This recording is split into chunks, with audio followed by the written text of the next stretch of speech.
The James Show Podcast. What are we in week 3? We're going into week 3 now. Savannah Guthrie's mom is missing. That's terrible. And one thing you don't like about that story is it kind of makes us contemplate our own mortality. And then you hear Robert Duvall passed away. Now, it's not a shock. The guy's 95. But the world we grew up in is slowly sort of attritioning out. There's this slow atrophy where you think like, you know, we only get to share this earth with a few billion people. And I know that sounds like a lot, but in all of human history, up till about, 60 years ago, I'm 48. So up until I didn't know anybody. And so now I'm sharing the world. When I was born with 5 billion other people, it's like 8 billion now. And we're all only going to be here for maybe 100 years, probably more like 80. And so we just get to share this earth for a small amount of time. But I've noticed much older people, like when you get into your 90s, most of the people that you shared your life with are gone. You know, your parents have been gone. All your aunts and uncles are gone. If you're in your 90s, probably most of your cousins are gone, if not all your first cousins. And sometimes if you live too long, you outlive your own kids. And really, by the time you pass away, like I just went through this with Miss Parker's grandparents. They lived well into their 90s, both sets of them. And they would tell you the same thing. Like, all my friends are dead. I'm ready to go. And I could never understand that because the prime directive of all of us is to stay alive, propagation of the species. But I went and I saw Michael Richards last night, the guy who played Kramer. And Garrett was there. It was awesome. It was very funny. But there were twice I started tearing up. And I swear if I had fully mature adult emotions, I probably would have cried. But the question is, why is he doing that? And it's evoking the same emotion from Savannah Guthrie's mom still missing. You know, the pain she must be going through, hanging in life's limbo there. And then Robert Duvall passed away, and you got to find out about this right before you go on the air. Not that I knew him, not that you knew him. We never had a conversation with him at all. But the guy who was in all these movies and whatnot that we shared the earth with for so long, for all of my life, he's been here. He's now gone. And I think Michael Richards at age 76, he doesn't need to work another day in his life. He's a bazillionaire many times over, just sitting on his butt. But he got real existential in his old age. And I like that. Because I'm running out of people to learn from. You know, even like smart people with high IQs, when you're 20, you can learn from people who are 30, 40, 50, 60, 70, 80, because they've done things you haven't. They've gotten married. They've had kids. They've bought a house and got a mortgage and defaulted on a credit card or whatever. As you get older and older, you run the number of people who you're sharing earth with, who you can get wisdom from, diminishes greatly. Like, I'm a smart fella, but I don't know more about the world than an 80-year-old. That's another 30 years of experience on top of mine, to where even if they're slow, even if they have a 90 IQ, they could probably teach me a lot. And so you would think Robert Duvall's one of those people. He's gone. And so when you ask yourself, why is Michael Richards doing this? Why would he even bother getting off his butt at age 76 and going around and talking to theaters of people, using his existing celebrity from his canon of work to reach a crowd, to give them a message? What's the message that's so important? And it was a lot of this. It was contemplating your own mortality, appreciating the fact that some people have a really tough life. Some people have a really easy life. You didn't get to choose where you're born or who you're born to. But the ultimate goal here in finding happiness is just recognizing how short it really is. That's where it comes from. That's when you appreciate life. You know, that's why so many teenagers are miserable. They think they're going to live forever, right? Life sucks and I'm going to live. No, you're not going to live forever. In fact, you only get some of you are only going to have like 300 more dinners before you're gone. Like if my dad dies in the next year, he's got 360 dinners. Is he going to waste them? Is he going to get drive-through at Chick-fil-A? Or is he going to maybe go pick up some extra Chick-fil-A drive-through and go take it to his grandkids? You know, so I don't have to pay for dinner every day. Huh? But no, the Michael Richards thing's kind of messed with your head last night. Because at that age, I feel like you know so much. And that's kind of when people stop listening to you.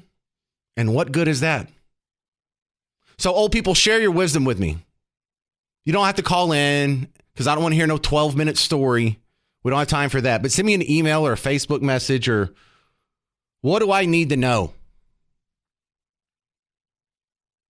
You know, I'm 48.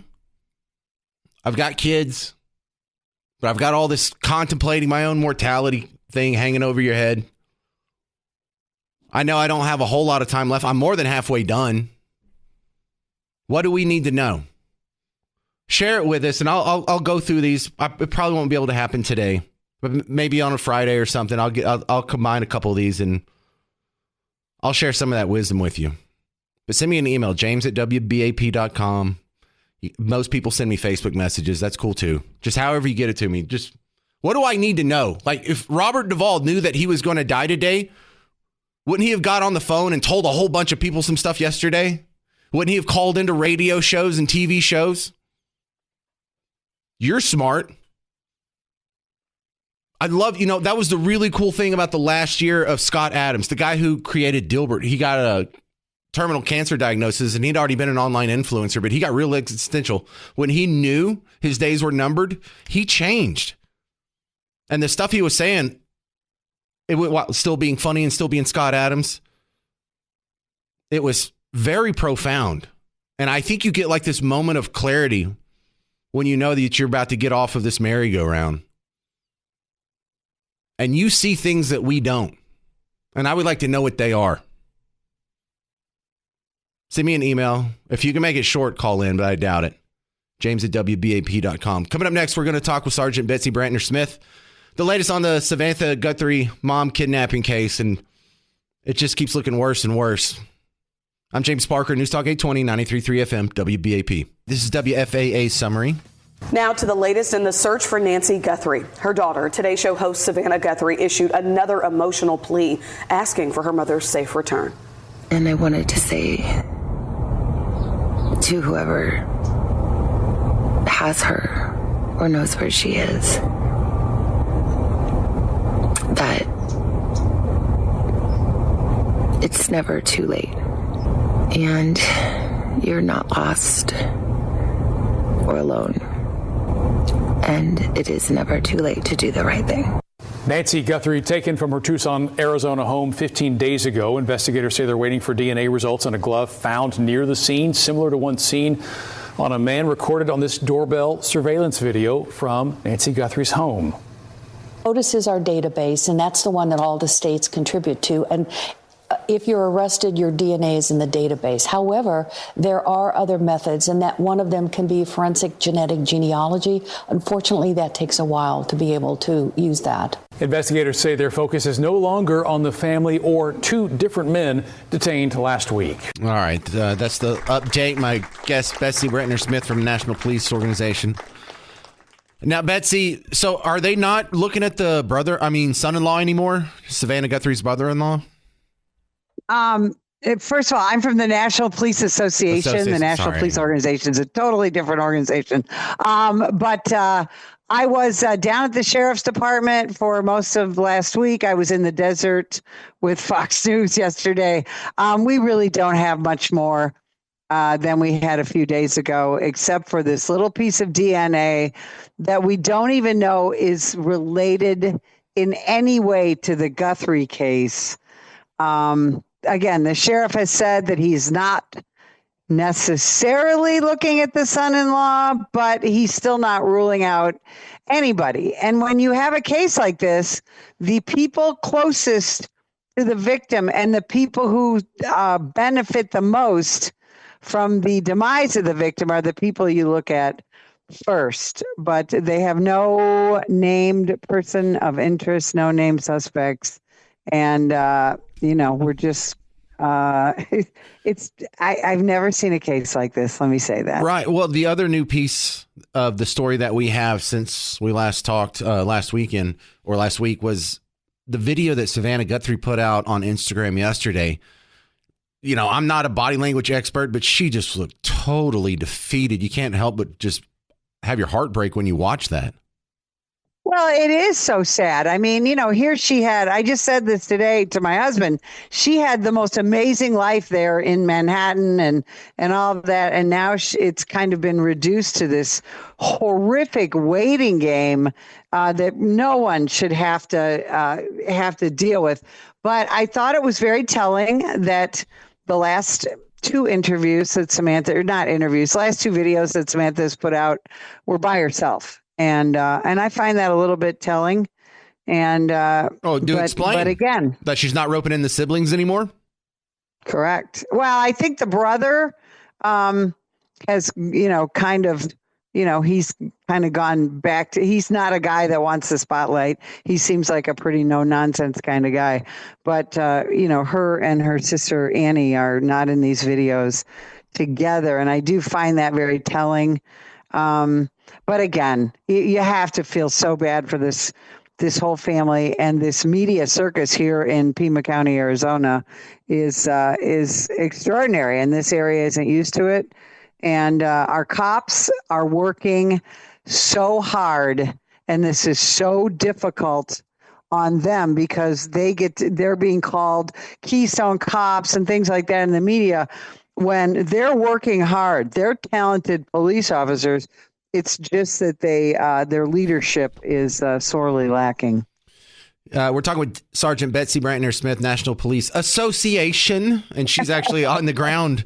This is all happening miles away from your house. Have you seen this new scanner technique they're using? Where was this a low-flying helicopter trying to pick up the Bluetooth? Right. It's with this puffer technology. I actually sat down with the experts that brought this to Pima County. And this is very hopeful because what it does is it pings that specific pacemaker. I heard a pundit on one of the cable channels say, well, a lot of people in Tucson have a pacemaker. It's the specific pacemaker that was in her chest.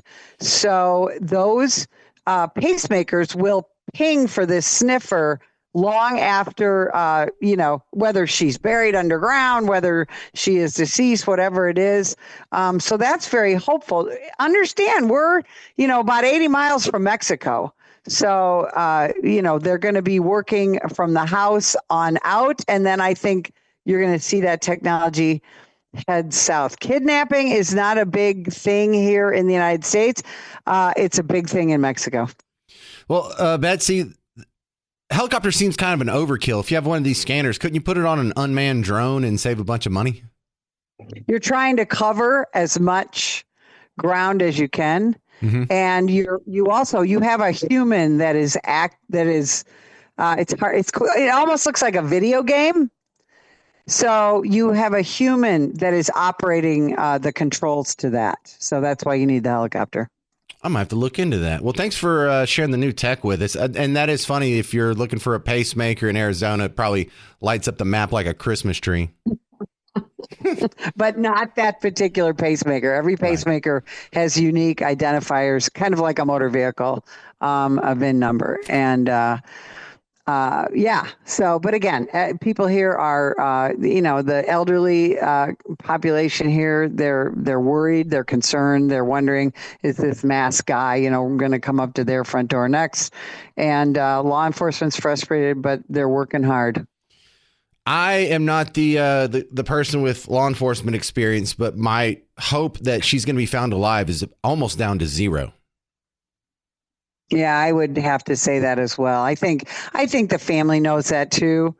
I think that's why the other night when we had this search warrant was served and we had the SUV towed away, that's one of the reasons that they didn't put out a press release was they wanted to sit down with the family first. And that's what really breaks your heart when you see Samantha Guthrie. I think she knows that as well. Her mom's 84 years old. She's in ill health. She has a bad heart. And we're really in more of a recovery operation right now. But first and foremost, we want to get justice for Mrs. Guthrie and her family, regardless of the outcome. Somebody did this to her, and they need to pay. All right, Betsy, as a representative of the National Police Association, how bothered are you by the videos of the people tormenting ICE and other, law enforcement officers during these deportations? We're so disgusted by this. ICE has somehow, the left has separated ICE out as though all other law enforcement is different than ICE. These cops that are ICE agents, a great many of them, by the way, were either police officers in other jurisdictions, they were military members, or both. These are well-trained law enforcement officers trying to do the job that Congress tells them they need to do. And I'm so disgusted by this hysteria that is happening, this anti-ICE hysteria that has now seeped into our schools. And again, here in Pima County, Arizona, the Tucson sector, we have our county board, instead of worrying about helping law enforcement, they're trying to pass resolutions that ICE can't operate in our county. These are all ridiculous. And this needs to stop because these agents are getting hurt, and pedophiles and burglars and murderers are getting away because of this anti-ICE hysteria. Yeah, and that's what we're going to be talking about next. I have some viral videos of a lady berating some ICE officers, and there's a reason it's going viral. Thank you very much, Betsy Brantner-Smith, nationalpolice.org.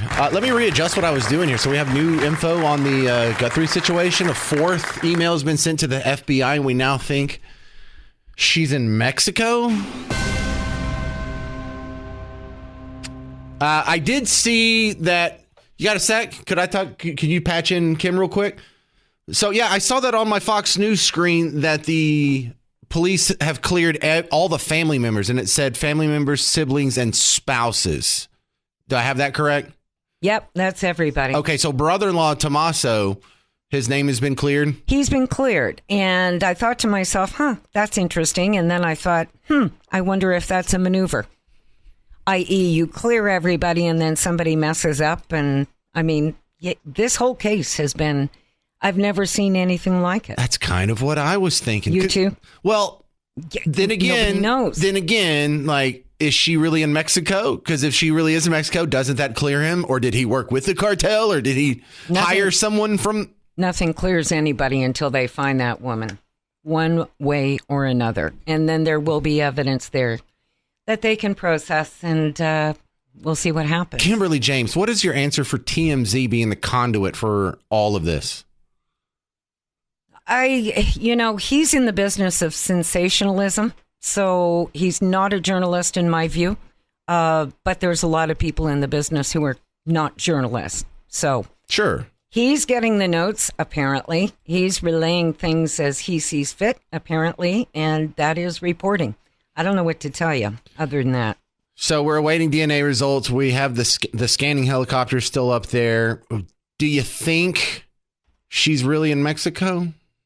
I don't know, but I got a big question about it's day 16 and you're putting a Bluetooth on a helicopter now. Why wasn't this done? What was it you said? Day 3? Day 3. Yeah, I understand why you don't do that on day 1 or maybe even day 2. Maybe wait 48, 72 hours. But yeah, why are we waiting until the 3rd week here? There's been a number of things. I think a lot of us have expressed the same sentiment. Why did this take so long? All right. Well, thank you for the latest update there. I didn't hear it until your newscast, so... You got me all caught up. Breaking news. Wow. Okay. I know. I've been doing an excellent radio show over here, though, so I missed some of the new stuff. The James Show Podcast.